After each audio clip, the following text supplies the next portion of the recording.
যেতে চাইছেন, একদম ফ্রেশ, যারা কখনো কর্ম আজ পর্যন্ত পায়নি বা আগে করতো, মাঝখানে কোনো না কোনো সমস্যায় তাদের কর্ম চলে গেছিল, তারপরে নতুন করে যে কর্ম, হ্যাঁ, সেই নতুন কর্ম পাওয়ার ক্ষেত্রে এনাদের সম্ভাবনা এই মার্চ মাসে তুমি কতটা দেখছো? তো এই বাড়ির সাপোর্ট পাওয়াটা কতখানি ওনাদের ক্ষেত্রে, মানে ওনারা পেয়ে উঠতে পারবেন? আচ্ছা, একদম পরিষ্কার বলি, 15 তারিখ পর্যন্ত চিত্রটা থাকবে অনেকটা ভালো বাড়ির সাপোর্ট আছে? সাপোর্ট হিসেবে। 15 তারিখের পর দোদুল্যমানতায় বাড়ির লোক ভুগবে এবং তাকে ভুগিয়ে দেবে, এই কর্ম নেওয়ার ক্ষেত্রটায় আচ্ছা ভুগিয়ে দেবে। আচ্ছা। কেউ বলবে ধর এমন এক সিচুয়েশন, চতুর্থ মানে পরিবার, সংসার, যানবাহন, গাড়ি বাড়ি, সুখ স্বাচ্ছন্দ্য ইত্যাদি। আবার পঞ্চম মানে উচ্চশিক্ষা, যারা রিসার্চ ফিসার্চ করতে চাইছেন সেই জায়গাগুলো, প্রেমের জায়গা, এই জায়গাগুলো নির্ভর করছে তো, প্রতিষ্ঠা প্রাপ্তির জায়গা, সেই ক্ষেত্রে যাদের ড্যামেজ আছে।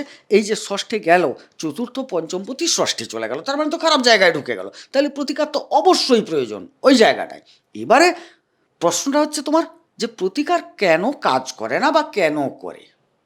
আজকের মূল এপিসোড শুরু করার আগে আপনাকে মা নর্মদার কৃপা আপনি কি করে পাবেন আপনাকে আমি জানাতে চাই। আপনি যদি প্রতিদিন ত্রিকাল এই নর্মদাষ্টকম পাঠ করেন, আপনি মায়ের কৃপা পাবেনই পাবেন। মায়ের কৃপা আপনার উপর বর্ষিত হবে। ফ্রি অফ কস্ট নর্মদাষ্টকম পাওয়ার জন্য হোয়াটসঅ্যাপে আপনি আমাকে লিখুন আপনার নাম এবং ঠিকানা দিয়ে, যে পিডিএফ বই চাই, আমি আপনাকে পাঠিয়ে দেবো সঙ্গে সঙ্গে। এই পিডিএফ বই আপনি প্রতিদিন 5 জনকে শেয়ার করুন। আসুন আজকের মূল এপিসোড শুরু করা যাক। নমস্কার, নর্মদে হার শিবকুণ্ডা মা নর্মদাকে প্রণাম জানিয়ে শুরু করছি আজকের আমাদের এই আলোচনা। তুলা রাশি, তুলা লগ্নে যারা জাতক জাতিকা দেখছেন, মার্চ মাসের আমরা যে গোচরকালীন যে ফলাফল আজকে আপনাদেরকে বলবো, এই গোচরকালীন ফলাফল আপনার জন্মছকের সাথে তখনই আপনি মিল পাবেন আর কি, যখন জন্মছকের সাথে গোচরের গ্রহাবস্থান মিল পাচ্ছে। তখন লগ্নটাকে একটু বেশি করে দেখবেন, রাশিটাকে 30% মতো আপনারা দেখুন, বাকি লগ্নটাকে আমরা একটু বেশি জোর দেব। কেমন? তুলা রাশির যারা জাতক জাতিকা নতুন কোনো কর্মের দিকে, নতুন কোনো কর্ম পাওয়ার দিকে যেতে চাইছেন, একদম ফ্রেশ, যারা কখনো কর্ম আজ পর্যন্ত পায়নি বা আগে করতো, মাঝখানে কোনো না কোনো সমস্যায় তাদের কর্ম চলে গেছিল, তারপরে নতুন করে যে কর্ম, হ্যাঁ, সেই নতুন কর্ম পাওয়ার ক্ষেত্রে এনাদের সম্ভাবনা এই মার্চ মাসে তুমি কতটা দেখছো? খুব ভালো নয়, মধ্যম প্রকৃতির দেখা যাচ্ছে ওনাদের ক্ষেত্রটা। কারণ ওনাদের ক্ষেত্রে কয়েকটা জিনিস আমার চোখে পড়েছে, যেটা পঞ্চম স্থলটাকে দেখতে হবে একটু, কারণ দশমাধিপতি তো তোমার চন্দ্র। এবারে চন্দ্র তুলায় বসে আছে ধরে নিয়ে আলোচনা, কিন্তু অ্যাকচুয়াল চন্দ্র তো 54 ঘন্টা অন্তর পরিভ্রমণ করছেন। ঠিক। এবারে সেই জায়গায় দৃষ্টি দেখব বা অন্যান্য কোন গ্রহের কতটা প্রকোপ আছে বা প্রভাব আছে সেটা দেখব। এই মুহূর্তে দেখা যাচ্ছে ওই জায়গায় খুব একটা প্রকোপ বা প্রভাব বা তার শুভ দৃষ্টি কারুরই আমি দেখতে পাচ্ছি না। আচ্ছা আচ্ছা, উল্টা দেখো, ষষ্ঠে কিন্তু শনি শুক্র বসে আছেন। হ্যাঁ, এবারে কর্মাধিপতি কোথায় না, কালপুরুষ চক্রের কর্মাধিপতি এবং উপার্জনের অধিপতি শনি। ষষ্ঠে কিন্তু তিনি ভালো ফল দেন। রাজ্য সরকারি এবং কেন্দ্র সরকারি যারা কর্মচারী আছেন তাদের ক্ষেত্রটা কিন্তু অনেকটা ভালো। কোনো কোনো জায়গায় কিঞ্চিত চেষ্টা করলে চাকরি পাওয়ার সম্ভাবনাটা আছে অল্প পরিমাণ। কেন্দ্র সরকারের ক্ষেত্রে যেটা দেখব সেটা হচ্ছে কি না, 15 তারিখের পর মার্চের রাজ্য সরকারের ক্ষেত্রে মোটামুটি একটা রানিং অবস্থায় আছে, এটা ঠিক কথা। তবে হ্যাঁ, এই জায়গায় আরও একটা জিনিস, যে যারা কর্ম করছেন না তাদের ক্ষেত্রে কিন্তু সময়টা খুব একটা ভালো যাবে না। আচ্ছা, মানে তুমি বলছো যে নতুন ভাবে কর্ম পাওয়ার ক্ষেত্রে এই যে জায়গাগুলো বললে, ভালো জায়গাগুলো কথা বললে, হ্যাঁ, একটু চেষ্টা করলে পেতে পারে, একদম 100% নয়, কারণ এই জায়গায় কোনো দশমে কোনো আমি শুভগ্রহর দৃষ্টি দেখতে পাচ্ছি না। না, এখন সেটা তো গোচরের জায়গা থেকে দশমে ধরো তোমার কোনো শুভগ্রহের দৃষ্টি নেই, নেই। কিন্তু যাদের জন্মছকে কর্মপ্রাপ্তির জায়গাটা তাদের দেখা যাবে যে নিজেদের যে জন্মছক সেখানে সেটা ভালো অনেক আছে। স্ট্রং আছে। হ্যাঁ, তাইলে এই জায়গায় তাই কি না? হবে, কারণ আমরা তো ষষ্ঠ দশমের কানেকশনটাকে সবসময় ট্রাই করি। একদম তাই। একদম ষষ্ঠে রবি শনি রাজ্য সরকার আর কেন্দ্র সরকার বসে থাকলো, হ্যাঁ, আবার অষ্টমের অধিপতি সে গেল, মানে কোম্পানির জায়গাটাও থাকলো। তাইলে কেন, আচ্ছা কেন আমরা এই ষষ্ঠটা নিয়ে ভাবি, হুম, দর্শকদের কাছে ওটা একটা ভালো বিষয়। কিন্তু সবাই আমরা জানি ষষ্ঠ দশম বলে চিৎকার করি, হুম। হঠাৎ ষষ্ঠটা কেন কর্মে চলে এলো? কেন চলে এলো? দশম তো কর্ম, পঞ্চম সফলতার জায়গা, সফলতার জায়গা। রোগ রিপু ঋণের জায়গাটাকে কেন আমরা ষষ্ঠ ঘরটাকে ষষ্ঠ ধরছি? ঘরটাকে হঠাৎ কর্মের ক্ষেত্র থেকে ভালো দেখা হয় কেন? না, দশমের নবম কর্মস্থলের ভাগ্য, সেটাই কিন্তু ষষ্ঠ। আচ্ছা, আমি আরেকটু গভীরে যাওয়ার চেষ্টা করি। হ্যাঁ, কর্মক্ষেত্রে অনেকে ধরো কন্ট্রাকচুয়াল ভাবে তারা চাকরি বাকরি করছেন, অল্প বেতনের চাকরি বাকরি করছেন, অথচ এদিকে তিনি কিন্তু তুলা রাশি, তুলা লগ্ন, অর্থাৎ লগন চাঁদা মানুষ। হুম। দেখুন, আমরা জন্মছক দেখিনি আপনার, কিন্তু আমি কমেন্ট বক্সে যে ধরনের আপনারা কমেন্ট পাঠিয়েছেন আমি সেই জায়গা থেকে একটা ছাপ নেওয়ার চেষ্টা করছি। এইবার বক্তব্য হচ্ছে তার কর্মটা তিনি পরিবর্তনের সুযোগ কিন্তু 2-3 মাস আগে তিনি এসেছিল তার কাছে, মানে অন্য জায়গায় কর্ম করার একটা সুযোগ তার কাছে এসেছিল অবশ্যই, হ্যাঁ। পরিবর্তন করার। হ্যাঁ, সেটা তার পারিবারিক কারণে তিনি করে উঠতে পারেনি। হতে পারে। আবার এই যে রিসেন্ট অনেকের পরীক্ষা টরীক্ষা দিচ্ছে, নানান ধরনের চাকরির পরীক্ষা বেরোচ্ছে, মূলত টিচিং ওরিয়েন্টেড কিছু চাকরি বাকরির, ম্যানেজমেন্টের, মানে আপনার WBCS, তারপর প্রাইমারি ইত্যাদি ইত্যাদির বেরোচ্ছে, ঠিক আছে। তো এখন যে সমস্যা, মানে যে সময়টা দেখা যাচ্ছে, যেহেতু শুক্র শনি তুমি রাজ্য সরকার এবং কেন্দ্র সরকার এক জায়গায় বলছো একযোগে, তাহলে তাদের নতুন চাকরি পাওয়ার ক্ষেত্রে কিন্তু অনেকটা এগিয়ে। অবশ্যই। আমি এই জায়গাটাতেই আসছি যে ধরো যাদের জন্মছকে, এ তো গোচর ভালো, হ্যাঁ, কিন্তু গোচর। জন্মছকে যদি এই মানে ভালো কম্বিনেশনটা তাদের ডিগ্রিগত যদি না হয়ে থাকে, তাহলে তার তো হতে হতেও আটকে যাবে, এমন হতে হতেও আটকে যাওয়া এমনও অনেক মানুষ আছে। না না, তাই না? এখানেও দেখাচ্ছে তো, এখানেও তোমাকে বুঝাই। আচ্ছা, এখানে 15 তারিখ পর্যন্ত শনি শুক্র একটা জুটি বেঁধে আছে। দেখো, ন্যাচারালি শুক্র ওনাদের ষষ্ঠে কিন্তু উচ্চ, এটা আমরা তো ভাঙতে পারি না। আচ্ছা, এবারে তাইলে ক্ষতি করে দেবে না, তিনি তো লগ্নপতি, যার জন্য তিনি ক্ষতিটা করছেন না। অতএব সেই জায়গায় দেখা যাচ্ছে শনি গিয়ে ঢুকলো, এই জায়গায় দেখা যাচ্ছে যে তুমি যে রাজযোগের কথাটা আগের এপিসোডে বলেছিলে, এখানে কিন্তু একটা প্রবল রাজযোগ তৈরি হবে। হয়েছে, হ্যাঁ, হবে নয়, হয়ে গেছে অলরেডি পুরো মার্চ মাস। এইবারে 15 তারিখের পর বরং এই রাজযোগের মাঝখানে একটা ফাটল ধরাবার লোক উপস্থিত হয়ে যাবে। রবি উপস্থিত হয়ে যাবে। রবি উপস্থিত হয়ে কি করবে না, একটা জায়গায় শনির সাথে রবি একটা বিষ যোগ তৈরি করবে। আবার বিষ যোগটার একটা ব্যাখ্যা দেব এই জায়গায় কি ধরনের ঘটতে চলেছে। আবার রবি শুক্রের একটা দারিদ্র যোগ তৈরি হয়, কিন্তু এখানে শক্তিশালী তো শুক্র, কারণ তার তুঙ্গস্থল, তার উচ্চস্থল, অতএব তাকে ছেড়ে দিতে হবে, অর্থাৎ নিজ দক্ষতায় তিনি কিন্তু এগিয়ে যেতে পারবেন। এবারে প্রশ্নটা আসছে যে রবি শনিতে বিষ যোগ কি ফলাফল দেবে। তোমাকে এই জায়গাটা একদম নিখুঁতভাবে শোনার দরকার আছে। কিছু কিছু কর্মচারী আছেন, তারা হয়তো রাজ্য সরকারের আন্ডারে কাজ করছেন, বাট তিনি কিন্তু তার বেতন বা তার যে নিয়োগ ইত্যাদি কেন্দ্র সরকার দ্বারা হয়,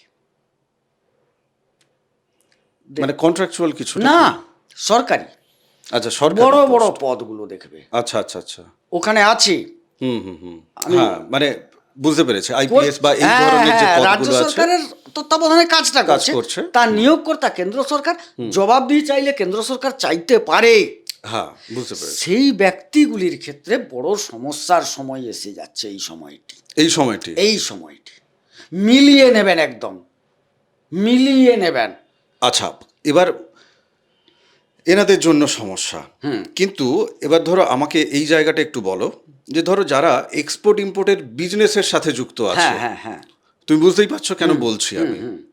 এক্সপোর্ট ইম্পোর্ট বিজনেসের সাথে যারা যুক্ত আছেন, যারা বাড়ি থেকে দূরে তিনি কর্ম করছেন, কোথাও চাকরি করছেন, সেটা সরকারি বা বেসরকারি, একদম বাদ, মানে যে কোনো হতে পারে, হ্যাঁ, তাদের ক্ষেত্রে এই রাজযোগের ফলাফল তারা কতখানি পাবেন? না, খুব একটা পাচ্ছেন না। কেন পাচ্ছেন না? প্রথমত যেটা দূরবর্তী বা বিদেশ বললে তার অধিপতি হচ্ছেন বুধ। বুধাদিত্য যোগে যেরকম থাকছেন 15 তারিখ পর্যন্ত, সাথে সাথে তিনি জড়ত্ব যোগেও আটকে যাচ্ছেন। রাহু সফলতার জায়গা, সফলতার জায়গা, অবশ্যই আমি কর্ম করছি মানে তো আমি সেটা সফল চাইবো, হ্যাঁ, ঠিক। সেই জায়গাটা আটকে দেবে। এবারে যাদের জন্মকুণ্ডলিতে বুধাদিত্য যোগ আছে তারা সফলতাটা পেয়ে যাবেন। যাদের জন্মছকে দেখা যাচ্ছে না বুধাদিত্য যোগ নেই, জড়ত্ব যোগ হয়ে আছে, তাদের সফলতাটা আটকে যাবে ভাই। এটা তো তার জন্মকুণ্ডলী অনেকটা ভাবার দরকার আছে। বেশ, আমি এর আগে যে প্রশ্নটা রাখছিলাম সেই প্রশ্নের উত্তরটাই যাই। বলো। পারিবারিক জায়গা থেকে কর্মপ্রাপ্তির ক্ষেত্রে ধরুন উনি খেটে খুঁটে পরিশ্রম করে একটা চাকরি বাকরি ক্র্যাক করলো, বা কোথাও সেটা সরকারি হোক বা বেসরকারি হোক, সরকারি চাকরিতে হয়তো বাড়ি থেকে আটকাবে না, কিন্তু এমনও বহু পরিবার আছে যারা আটকাবে। বেসরকারি জায়গায় উনি হয়তো কোথাও একটা কাজের ব্যবস্থা করলেন, না দেখা গেলো ওনাকে বললো যে না এটা করা যাবে না, সে পুরুষ হোক কি মহিলা হোক, যে না তুমি বাবা ওটা যেও না, আমাদেরকে এটা শোনো, আমাদের মতামত না যেও না, তুমি বরং এদিকে কিছু একটা করো। তো এই বাড়ির সাপোর্ট পাওয়াটা কতখানি ওনাদের ক্ষেত্রে মানে ওনারা পেয়ে উঠতে পারবেন? আচ্ছা, একদম পরিষ্কার বলি, 15 তারিখ পর্যন্ত চিত্রটা থাকবে অনেকটা ভালো, বাড়ির সাপোর্ট আছে, সাপোর্ট হিসেবে। 15 তারিখের পর দোদুল্য মানতায় বাড়ির লোক ভুগবে এবং তাকে ভুগিয়ে দেবে, এই কর্ম নেওয়ার ক্ষেত্রটায় আচ্ছা ভুগিয়ে দেবে। আচ্ছা, কেউ বলবে ধর এমন এক সিচুয়েশন হবে, 3টে জায়গা সে চুজ করেছে, করে নিয়েছে, সেখানে কিন্তু বাড়ির লোক এমন পরামর্শ দেবে যেখানে বাবার সাথে বিশেষ করে এই কর্মক্ষেত্র নিয়ে সমস্যাটা তৈরি হবে। কারণ বলছি, এই যে শনি রবি 20 যোগটা হয়ে যাচ্ছে 15 তারিখের পর না, ছেলে হচ্ছে শনি, বাবা হচ্ছে রবি, হ্যাঁ, এখানে একটা মতানৈক্য তৈরি হওয়ার সম্ভাবনা প্রবল দেখতে পাওয়া যায়। হ্যাঁ, আমি সেই কারণে এই প্রশ্নটাকে তুলছি, পরিবারের মাথা কে হয়, তো সেই জায়গা থেকে। আচ্ছা, মায়ের ক্ষেত্রে এখানে হচ্ছে মা ঠিক বলবো না, যখনই দেখা যাবে এই দশমপতি কোনো কারণে উনি চলে যাচ্ছেন ওখানে, হ্যাঁ, তখন তো একটু মার প্রতিবাদ থাকবে, না হলে 1 2 3 4 5 পঞ্চম, ষষ্ঠের পঞ্চম, না মার সাপোর্টটা মোটামুটি পাবে, মার সাপোর্টটা থাকবে। বাবা দ্বন্দ্ব করবে। কারণ বাবা কেন দ্বন্দ্ব করবে জানো, তিনি তো ব্যাপারটা সম্বন্ধে তিনি হয়তো অনেকটা ওয়াকিবহাল, বাইরের জগৎ থেকে শুনেছেন, বা নিজে কর্মেও কিছুদিন ছিলেন। আচ্ছা, এই কর্ম সংক্রান্ত আমার লাস্ট প্রশ্ন, এই ক্ষেত্রে লাস্ট প্রশ্ন, কর্মক্ষেত্রে এমন কোনো শত্রুতার জায়গা তৈরি হলো কর্মক্ষেত্রে, মানে জাতক বা জাতিকা যারা দেখছেন এই মুহূর্তে, কেউ হয়তো আইনি জটিলতার মধ্যে তাকে ফেলা হচ্ছে ইচ্ছা করে, বা যাই হোক, এই ধরনের কোনো রকম কোনো আশঙ্কা তুমি কি দেখতে পাচ্ছ? মানে সরকারি বেসরকারি ছোট বড় মাঝারি সমস্ত সমাজের সমস্ত মানুষের ক্ষেত্রেই আর কি আমার প্রশ্নটা। আচ্ছা, কর্মক্ষেত্রে সমস্যা কিঞ্চিত তৈরি হবে, আইনত দিকে যাবে কি না আমার প্রশ্ন এটা। হ্যাঁ, অবশ্যই কিছুটা যাওয়ার সম্ভাবনা আছে, দেখবে তুমি। এবং আরো একটা জিনিস দেখতে পাচ্ছি, উনাদের উপার্জন কিছুটা কম হওয়ার সম্ভাবনা দেখতে পাচ্ছি মার্চ মাসে। কি হবে জানো, কিছু একটা ঘটনায় জড়িয়ে পড়ে উনাদের কি হচ্ছে, হয়তো কারুর ডিমোশন হয়ে যেতে পারে, বা প্রমোশনটা আটকে যেতে পারে। কারণ আমাকে দেখতে হবে যে প্রমোশন ডিমোশন যখন বলছি প্রতিষ্ঠার জায়গায় যেতে হচ্ছে, ঠিক সেই জায়গাটায় একটা রাহু মঙ্গল যোগ হয়ে আছে, ব্যাপারটা বুঝলে, রাহু বুধে জড়ত্ব যোগ তৈরি হয়ে আছে, এই জায়গায় প্রমোশনের ক্ষেত্রটা 3 ভাগের 1 ভাগ মানুষ প্রমোশন পেয়ে যাবেন, 3 ভাগের 1 ভাগ, 2 ভাগ মানুষের মধ্যে 1 ভাগের আটকে যাবে, 1 ভাগ আইনি লিটিগেশনে ভুগবেন। আচ্ছা, ব্যাখ্যাটা কেন দিলাম তাও যদি বলো না, এত ভাগ করে না, আমার কাছে ক্লিয়ার আছে। বাকি তো দেখো, আমরা গোচর থেকে যে আলোচনাটা করছি সেই জায়গা থেকে এখন পুরো ব্যাখ্যার যে জায়গাটা, যে এখান থেকে সব ব্যাখ্যা দিয়ে দিলাম আপনারা মিলে গেলে আপনাদের সাথে হবে না, কেননা আপনাদের জন্মছক তো আলাদা আলাদা, 9টা গ্রহ 12টা ঘর, তো এই যে এত কম্বিনেশন থোড়ি না আপনাদের সাথে মিলে, সেই কারণে তো মিলে না। এপিসোডের জাস্ট একটা ধারণার দেওয়া, তবুও দেখি অনেকে কমেন্ট করে যে আমার সাথে 100% মিলে গেছে, তো আমি নিজে খুঁজে পাই না যে কি করে মিলছে। ঘটনা হচ্ছে যে দেখো, একটা কথা বলে রাখি, চিত্রা নক্ষত্রে যারা আছে তাদের দেখো, বৃহস্পতি বিপদ তারায়, কেতু বদ তারায়, তাইলে উপার্জন স্থলে কেতু বসে আছে, কেতু কিন্তু একাদশে ভালো ফল দেয়, ভালো ফল দেয়, হ্যাঁ। কিন্তু উপার্জন স্থল থেকেই সমস্যাটা তৈরি হবে। হ্যাঁ, আমি ওই জায়গাতেই আসছি, আমি দুটো প্রশ্ন একসাথে সানাচ্ছি আর কি। তৃতীয় পতি এবং ষষ্ঠ পতি হ্যাঁ। যোগাযোগের জায়গা, আবার কর্মের জায়গা, রোগরিপু ঋণের জায়গা, নবম স্থানে গিয়ে বসে আছে, হ্যাঁ। বৃহস্পতি বসে হ্যাঁ, আছে, হ্যাঁ। অনেকদিন ধরেই বসে আছে বক্রি ভাবে। তো যাদের জন্মছকে বৃহস্পতি বক্রি আছে বা নেই, উনি হয়তো জানেন না, তারা এই মুহূর্তে কি ফল পাচ্ছে? এক কথায় তারা 11 তারিখ অবধি ভালো ফল পাচ্ছেন। মাইকটা কাছে না? 11 তারিখ অবধি ভালো ফল ফল পাচ্ছেন। পাচ্ছে। 11 তারিখের পর বরং ফলহানি যোগ দেখতে পাওয়া যায়। দেখতে পাচ্ছ? আচ্ছা, এইবার তুমি ওই কেতুটাকে সাথে নিয়ে নাও। হ্যাঁ, কেতুটাকে সাথে নিয়ে নাও এই কারণেই বলছি, কেননা ষষ্ঠ ঘরটা তোমার কর্মের সাথে, তুমি যেহেতু কর্ম না করলে উপার্জন হবে কি করে, হ্যাঁ, তো হ্যাঁ। উপার্জনের জন্যই তো কর্ম করা। এইবার এই যে বৃহস্পতি কেতুর এই যে জায়গাটা, এবং ওনার ষষ্ঠ ঘরে শনি বসে আছে, এবং লগ্নও সেখানে গিয়ে তার তুঙ্গি অবস্থা বুঝতে পেরেছে, কিন্তু তিনি তো মানে ষষ্ঠ ঘরটাই তো রোগরিপুরিনের জায়গায় না? অবশ্যই অবশ্যই। তো এইবার পুরো কম্বিনেশনটা, ওনার শরীর স্বাস্থ্য, ওনার মন মানসিকতা, এবং একই সাথে ব্ল্যাক ম্যাজিক বা এই ধরনের তন্ত্রক্রিয়া বা গুপ্ত শত্রুতার দ্বারা আক্রান্ত হয়ে পড়ার কতটা আশঙ্কা তুমি দেখছো? আচ্ছা, প্রথমেই বলি, উপার্জন কিছুটা স্লো হওয়ার সুবাদে পরিবারগতভাবে ওনারা কিন্তু ঋণে কিছুটা জড়াতে পারেন। আচ্ছা, বেশ। আচ্ছা, এবারে কিছুটা পরিবারের কোনো ব্যক্তি, বিশেষ করে মার কথাই জোর দেব, আর অন্যান্য ব্যক্তিরও জোর দেব, বেশ। সন্তানও হতে পারে, ওই ক্ষেত্রে হাড়, নার্ভ ইত্যাদি কিঞ্চিত সমস্যায় ভোগার সম্ভাবনা আমি আপাতত দেখতে পাচ্ছি। আইনি লিটিগেশনটা অল্প বিস্তর দেখা যাচ্ছে উপার্জনের স্থলের, দেখা যাচ্ছে। আচ্ছা, এর মধ্যে আপাতত চিত্রায় যারা, তাদেরকে খুব সাবধান থাকতে বলবো। সাথীকে আপাতত মধ্যম সাবধান থাকতে বলবো। বিশাখার ক্ষেত্রটা খুব একটা খারাপ দেখছি না, বরং শনি এবং রাহু, হ্যাঁ, ভালো ফল দেবে। বৃহস্পতি জন্মতারায় বসে আছে, অবশ্যই ভালো ফল দেবে। প্রত্যাদিতে কেতু উপার্জনের ক্ষেত্রে কিঞ্চিত বাধা। কাদের জন্য এটা? বিশাখার জন্য। আচ্ছা, উপার্জনটা বিশাখা নক্ষত্রে যাদের, তাদের জন্য একটু বাধা আছে, অল্প অল্প বাধা আছে, কারণ অতিমিত্রে রাহু, সম্পদের জায়গায় শনি, জন্মে বৃহস্পতি, তার মানে তিনটে ভালো ভালো গ্রহ, ভালো পজিশন দিল। উপার্জন হবে, বাট উপার্জনটা দেখা গেল যারা সেলফ এমপ্লয়ি, ধরো সবাই তো আর সরকারি চাকরি করে না, হ্যাঁ, তাদের ক্ষেত্রে দেখা গেল তিনি মাসে একটা 20,000 টাকা এভারেজ ইনকাম করতেন, বা ব্যবসায়ী যারা দেখা গেল এই সময়কালটায় কিঞ্চিত সেটা 20,000 থেকে 18,000 হয়ে গেল। বুঝতে পেরেছি। আচ্ছা, একটা জিনিস, এই ব্ল্যাক ম্যাজিকের যে জায়গাটা, তুমি ওটা এক লাইনে যদি একটু বলে বুঝিয়ে দাও, পরের প্রশ্নে আমি ঢুকবো এবার। কেতু একাদশে ভালো ফল দেন সবাই, সর্বত্র আমিও স্বীকার করি।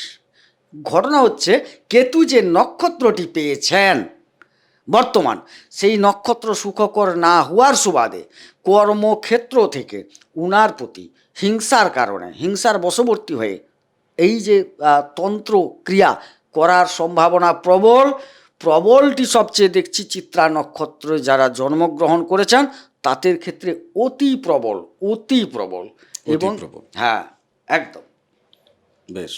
আচ্ছা, আমার পরের যে প্রশ্নটি সেটা হচ্ছে যে পারিবারিক জায়গা নিয়ে, ধরো এই যে প্রেমের যে জায়গাটি আর কি, হ্যাঁ, বা যাদের দ্বিতীয় বিবাহের যে জায়গাটি, হ্যাঁ, তো সেই জায়গাটা তুমি কেমন দেখছো, যে মানে প্রেম মেনে নেবে কিনা পরিবার, বা দ্বিতীয় বিবাহের জন্য পরিবার ওনার পাশে কতটা থাকছে, বা উনি পরিবারকে কতটা বোঝাতে পারছেন? আচ্ছা, প্রেমের জায়গায় একটা সমস্যা দেখতে পাওয়া যাচ্ছে। প্রেমের যে আকাঙ্ক্ষা, চাহিদা, সেটা কিন্তু প্রবলভাবে বৃদ্ধি পাবে, এবং সেই জায়গায় পরিষ্কার দেখতে পাচ্ছি আমি কোনো আইনি লিটিগেশনে জড়িয়ে পড়ার সম্ভাবনা প্রবল দেখতে পাচ্ছি। আচ্ছা, আর দ্বিতীয় বিবাহের ক্ষেত্রে? দ্বিতীয় বিবাহের ক্ষেত্রটা মোটামুটি খুব একটা খারাপ যাবে না, খারাপ যাচ্ছে না। আচ্ছা, আজকের এপিসোডে শুরুতে আমি একটা প্রসঙ্গ তুলেছিলাম যে যারা প্রতিকার করেছে অথচ তাদের প্রতিকার হয়নি, সমাধান পাননি তারা। তো এই যে আমরা ধরো এত সময় গোচর নিয়ে কথা বলেছি, আমার মানে এই প্রশ্নটাকে আমি রাখছি এইভাবে যে ধরো একটা মানুষ, তিনি কয়েক হাজার টাকার প্রতিকার বা কয়েক লাখ টাকার প্রতিকার তিনি ধারণ করলেন, তিনি ফল পাচ্ছেন না, তাহলে কখন মানুষ প্রতিকারের ফল পাবে? মানে প্রতিকার বা সমাধান করলে যে সত্যি সত্যি সমাধান হয় সেটা কখন হয়, সেক্ষেত্রে দশা, অন্তর্দশা বা ইত্যাদি ইত্যাদি আর কি জায়গা আছে সেটা যদি একটু ক্ল্যারিটি দাও। প্রথমে বলি, একটা কথা প্রথমে জানতে হবে। বা মানে একটা একটা জাস্ট একটা লাইন ছেড়ে গেছে, সেটা হচ্ছে যে এখন কি এই যে তোমার যেমন ধরো শুক্র শনি ষষ্ঠে গিয়ে বসে আছে, তো তাহলে এখন লগ্নপতি নিজেই সে রোগগ্রস্ত অবস্থায়, লগ্নপতি নিজেই সে ঋণের জায়গায় চলে গেছে, তাহলে এখন কি সত্যি প্রতিকার করা উচিত? এই মুহূর্তে দেখো, ভালো মন্দ উভয়ের ক্ষেত্রে প্রতিকার করা উচিত। ভালোরও প্রতিকার, ধরো সবার তো সব সাইডটা ভালো নয়, কিছু দিক ভালো থাকে, কিছু দিক খারাপ থাকে জীবনের। এবারে আমরা হয়তো একটা শুধু কর্মস্থল নিয়ে আলোচনা করলাম একটা এপিসোডে, তার মানে তার জীবনটা একদম স্বয়ংসম্পূর্ণ নয়। যে ক্ষেত্রগুলি ভালো আছে এবং যে ক্ষেত্রগুলি খারাপ আছে উভয়ের ক্ষেত্রে, কারণ লগ্নপতি ষষ্ঠে যেরকম তিনি তুঙ্গাবস্থায়, তাইলে প্রতিকার করালে সেটা কিন্তু অনেকটা কাজ দেবে, ব্যাপারটা বোঝো। আবার চতুর্থ পঞ্চম, চতুর্থ মানে পরিবার, সংসার, যানবাহন, গাড়ি বাড়ি, সুখ স্বাচ্ছন্দ্য ইত্যাদি। আবার পঞ্চম মানে উচ্চশিক্ষা, যারা রিসার্চ করতে চাইছেন সেই জায়গাগুলো, প্রেমের জায়গা, এই জায়গাগুলো নির্ভর করছে তো, প্রতিষ্ঠা প্রাপ্তির জায়গা, সেই ক্ষেত্রে যাদের ড্যামেজ আছে। এই যে ষষ্ঠে গেল, চতুর্থ পঞ্চমপতি ষষ্ঠে চলে গেল, তার মানে তো খারাপ জায়গায় ঢুকে গেল, তাহলে প্রতিকার তো অবশ্যই প্রয়োজন ওই জায়গাটায়। এবারে প্রশ্নটা হচ্ছে তোমার যে প্রতিকার কেন কাজ করে না বা কেন করে, এই জায়গায়। মানে সেক্ষেত্রে দশা অন্তর্দশা কতটা ম্যাটার করে? অনেকটা, কারণ দশা অন্তর্দশা খালি যে প্রতিকার কাজ করে না তা নয়, কিন্তু প্রতিকার, দশা অন্তর্দশা খারাপ হলেই তো মানুষ প্রতিকার নেয়। এই যে অবস্থান গ্রহের খারাপ, আমার খারাপ রাহু আছে, আমি রাহুর দশা চলছে, আমাকে নিতে হবে। শনির দশা চলছে, যারই চলুক, আমার কথা হচ্ছে তিনি যদি খারাপ জায়গায় অবস্থান করে থাকেন তাই তো তার প্রতিকার করতে হবে। তাইলে দশা খারাপ হলেই মানুষ প্রতিকারের জন্য আসে, ভালো হলে তো তিনি অনুভব করবেন না এতটা। তাই খারাপ দশা হলেও প্রতিকার নেওয়া যায়, কিন্তু প্রতিকারের জায়গাটা কোথায় না, কিছু কিছু প্রতিকার আছে, যেরকম তুমি যদি নদীতে নামো, বলে নদীতে আমি মোটরসাইকেল নিয়ে নামবো, তাইলে কিন্তু তুমি চালাতে পারবে না, নৌকা নিয়ে যেতে হবে। নৌকা নিয়ে যেতে হবে। আবার তুমি যদি বলো যে আমি মেন রাজপথে নৌকা নিয়ে চলবো, তাইলে ভাই তুমি যেতে পারবে না। এখন তুমি নৌকায় যাবে না ওই মোটর সাইকেলে যাবে কি বাসে যাবে, সেটা নির্দিষ্ট করা হচ্ছে প্রকৃত জ্যোতিষের কাজ। বুঝতে পেরেছি। এবার সেটা হচ্ছে জন্মকুণ্ডলীটা যখন হাতে পড়ে যাবে না, তখন তোমাকে নৌকা দিয়ে পার করা হবে কি কলার মান্দাসে পার করা হবে, কি তোমাকে বলা হবে না এখানে তোমাকে উড়ে যেতে হবে, সেটা ঠিক করা হবে। মানে আসলে সেক্ষেত্রে রত্ন হবে কিনা, সেই মূল হবে কিনা, শেকড় বাকড় হবে কিনা, নাকি কবচের দিকে যেতে হবে? না, কবজেরও ধাপ আছে অনেক। না, সেই জায়গাগুলো আমি খুলছি না আর এপিসোডে, কেননা সেটা যাই হোক। তো এই জায়গাগুলো মূলত কোথাও থেকে না লিটিগেশন তৈরি করে দেয়, বুঝতে পেরেছেন? এবং বিশেষ করে আমাদের এখানে যারা যোগাযোগ করছেন আর কি, আমাদের চ্যানেলের মাধ্যমে যারা যোগাযোগ করছেন, প্রতিকার শুধু গ্রহণ করলেই হয় না, প্রতিকারের জন্য আমরা যে নিয়মগুলো বলি সেই নিয়মগুলো পালন করতে হয়। ওই নিয়মগুলো আমাদের মন গড়া না, শাস্ত্রীয় নিয়ম। ওটি পালন না করলে তাহলে আমাদের এখান থেকে প্রতিকার নেওয়ার প্রয়োজনও নেই, এবং সেই প্রতিকারে আপনার জন্য বেকার সময় নষ্ট, অর্থ নষ্ট, বেকার মগজবাড়ি দরকার নেই, প্রতিকার নেওয়ার দরকার নেই। আপনি শুধুমাত্র বিচারের জন্য বিচার করিয়ে নিন, প্রতিকার নেওয়ার প্রয়োজন নেই। কেননা নিয়ম পালন অত্যন্ত জরুরি। এই নিয়ম পালনটা অত্যন্ত জরুরি এই কারণে, যিনি প্রতিকার নিচ্ছেন আসলে তিনি কার কাছ থেকে প্রতিকার কৃপা করছেন? ঈশ্বরের কাছে। তিনি তার প্রায়শ্চিত্ত করছেন, সেটা আমার ক্ষেত্রে হোক, গোবিন্দদার ক্ষেত্রে হোক, আপনার ক্ষেত্রে হোক, প্রায়শ্চিত্তের ব্যাপার এটা। তো সেই কারণেই কিছু নিয়ম আছে, সেই নিয়মের মাধ্যমে প্রায়শ্চিত্ত চলছে, আর ঈশ্বর সেদিক থেকে আপনাকে কৃপা করছেন। এটাই হচ্ছে প্রতিকার। বাকি জানি না দুনিয়াতে কি চলছে, জানতেও চাই না। তপভূমি নর্মদা, মা নর্মদার মাহাত্ম্যকথা অডিও সিরিজ 365 এপিসোড আছে এই চ্যানেলে, আলাদা প্লেলিস্ট বানানো আছে। আপনাকে শোনার জন্য আমি অনুরোধ করব, চ্যানেলে যদি আপনি প্রথমবার হন, এখনও সাবস্ক্রাইব না করে থাকেন, প্লিজ সাবস্ক্রাইব করে নিন। আপনার সাবস্ক্রিপশন করতে তো কোনো টাকা যাবে না, কিন্তু উৎসাহ পাই। ভিডিও বাকিদের সাথে শেয়ার করতে পারেন। আমরা কতকগুলো মাত্র ছোট ছোট জায়গাকে নিয়ে আলোচনা করেছি, কিন্তু দীর্ঘভাবে আলোচনা করেছি। মূলত শরীর স্বাস্থ্য এবং কর্মের দিকটা আমি দেখেছি। আজকের সময় দাঁড়িয়ে মানুষের সাথে মানুষের সম্পর্কের যে জায়গাটা, সেটা কোথাও থেকে বাঁধন কেমন যেন আলগা হয়ে গেছে। এবং সেই আলগা বাঁধন নিয়ে যখনই কথা বলতে যাই না, সেখানে ওই ব্ল্যাক ম্যাজিক ইত্যাদি ইত্যাদি প্রসঙ্গ বেশি করে ওঠে। আমার আর ভালো লাগছে না ওই প্রসঙ্গগুলোকে নিয়ে আলোচনা করতে। যারা কষ্ট পাচ্ছেন তারা যদি মনে করেন যে আমরা যোগ্য, আমাদেরকে দিয়ে জ্যোতিষ বিচার করানো যায়, আপনারা যোগাযোগ করে নেবেন। বাকি আপনারাই জানেন, মা জানেন, মা নর্মদা জানেন। ভালো থাকুন, সুস্থ থাকুন, ভক্তির পথে থাকুন। নমস্কার। নর্মদে হার। নর্মদে হার।